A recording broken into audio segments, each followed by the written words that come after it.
Hi ho and welcome to One Man's Dream. I'm James and today's my Mickey's Not So Scary Halloween Party review.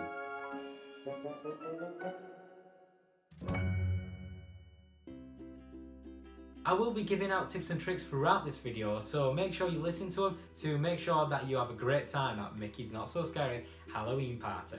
Today's my review of Not So Scary from 2017, but throughout this video I will be explaining and telling you of things that have been added and adapted to the party for 2018. Not So Scary is a special event at Magic Kingdom. The tickets range between $70 and $125. Obviously, the closer you are to Halloween, the more expensive the ticket is. So, as well as paying for your general admission to Magic Kingdom, you have to pay extra to go to this event. There's many ways to buy this ticket, either through the Walt Disney World website, or through kiosks around the parks, or through partnership websites. Me and my family decided to go to the Not So Scary party just a couple of weeks before we went to Orlando. I wish us Brits celebrated it more, but unfortunately we don't.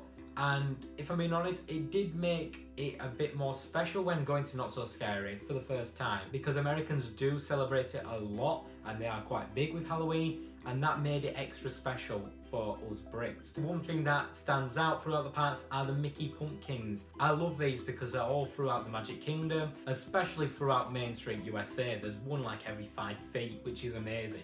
What time does the Not So Scary event start? Officially it starts at 7 PM. Magic Kingdom does open its normal hours, but they just remove the guests who don't have the tickets a bit earlier. We went to the park about 11 AM, and since the official party doesn't start till 7 PM, we had a few things to do, and we went to be our guests for our lunch, and we just acted like it was a normal day at Magic Kingdom. My tip is to get to Magic Kingdom around 3 PM, 4 PM, because at 4 PM, that's when they start handing out the wristbands. To collect your wristband, you just need to go to Main Street Station, and there'll be cast members there to give your Not So Scary wristband. Now, the importance of keeping this wristband on you at all times is because throughout the event, from 4 PM, that's when they start removing the regular guests from the park. I can remember one time when I was going into Tomorrowland and they were checking if every person had their wristband on, which is really good because at the end of the day, you don't really want to see people cheating the system and then you've paid for it. It's just not fair. One important tip I do recommend is get a Mickey's Not So Scary Halloween Party map.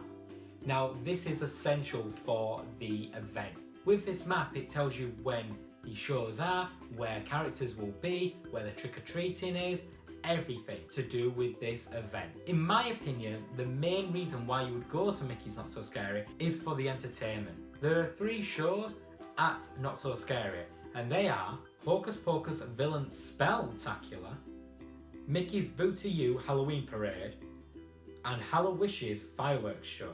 These are the 3 main entertainments throughout this party. Unfortunately, I did not film the Hocus Pocus Castle show because I wasn't in a great position to film, and also we got there quite late. I grew up watching Hocus Pocus every single Halloween. It's my favourite Halloween film, and with the Sanderson sisters I find them hilarious, and that great song I Put a Spell on You is performed in the castle show and it's just so much fun. You see all your favourite villains like Captain Hook, Oogie Boogie, Cruella de Vil, loads of villains throughout this show. It's a lot different from the castle show that you'd see throughout the day at Magic Kingdom. Obviously this is villain themed, whilst Mickey's Royal Friendship Fair is more about princesses. This show is performed 3 times throughout the night. My tip, if you are an adult only party, I would recommend going to the latest one because it'll be less crowded. Because obviously young families won't be wanting to be at the event till 12 o'clock at night. On to Mickey's Boo to You Halloween Parade. Now, in my opinion, this is a reason why you'd go to Not So Scary. I did film Boo to You and you can see it in my previous YouTube video. If you click up there in the top right corner, you can see the whole show. It is a great parade and the soundtrack is amazing. You get to see the Evil Queen, Maleficent, and my favourite part of the parade, the hitchhiking ghosts. Haunted Mansion is one of my favourite attractions, and for it to be in the parade is just amazing. And not even to mention the soundtrack, it is just so catchy.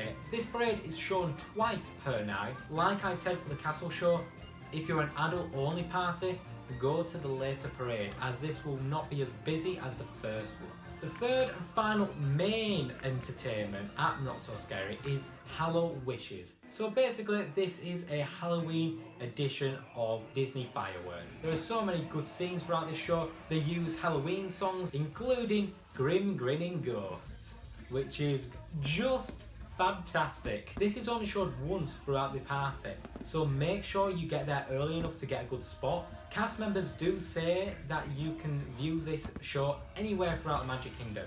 However, I do recommend still being in front of the castle, because where else are you meant to be whilst watching Disney fireworks? Even though them are the three main entertainments throughout this party, there are still a couple of others that you must do when at Not So Scary. One being trick-or-treating. Like I said before, us Brits do not celebrate Halloween as much as Americans. We don't really go out trick-or-treating or all, but trick-or-treating at Magic Kingdom for the first time was awesome. When entering Magic Kingdom with your Not So Scary wristband, you do get a bag like this to collect all your candies and sweets throughout the event. The sweets range from M&Ms to Skittles to specialised American sweets. Now if yourself or someone that you know, a child for example, is gluten-free or has a special dietary requirement, Disney do look after them. If you go up to a trick-or-treating station, just say it to the cast member and they'll give you a token, and at Town Square Theatre, this is where you trade your tokens to get specialised sweets. So if you're worrying about that, don't, because you and your kids can get sweets galore. And by the way, there are no limits to how many sweets you can get. You can keep on queuing up and get as many sweets as you want. There is no limitations, but you've got to eat them all, so make sure you got that in mind. Now, how can you find these locations? Now, this is why you need a map. On your map, it will tell you all the destinations where the trick-or-treating will be. Now from my 2017 map, you can see the trick-or-treat locations through Little Mickey pumpkins. For example, you can see one at Splash Mountain, one in the Tiki Room. There's also one in Mickey's PhilharMagic and one by Space Mountain. As you can tell, there are quite a few locations, which is great because you'll be able to fill up your bag quicker. Obviously, you can meet the original characters like Mickey and Minnie and all characters like that. At Not So Scary, you can meet so many rare characters. Lotso Hugging Bear, Cruella de Vil, and many, many more. Also, in 2018, this was not available in 2017 when I went, you can see Elvis Stitch. Now he is a rare character. Now back to the map, they do not tell you which characters you can meet, but they are symbolised through the Mickey heads. I believe they do this because they cannot guarantee the characters will be there all the time, so they don't want guests to be disappointed. However, if you ask people via Facebook or social media, you'll be able to see which characters are which location. For example, I do know that Moana is stationed in Tiki Room this year in 2018, and the Queen of Hearts and Tweedledee and Tweedledum are just outside Mad Hatter's Teacups. As you can see from the map, there are many characters that you can meet and greet, which is just fantastic because at the end of the day, you want to see as many rare characters as you can. I went to see Captain Jack Sparrow, and I love Pirates of the Caribbean. Captain Jack is one of my favourite Disney characters. I love how funny he is. So them are the main attractions at Not So Scary. However, it will be really hard to do all of them. If you want to meet Jack and Sally, the Seven Dwarfs, Cruella de Vil, them kind of characters are going to take a lot of your time when at the party.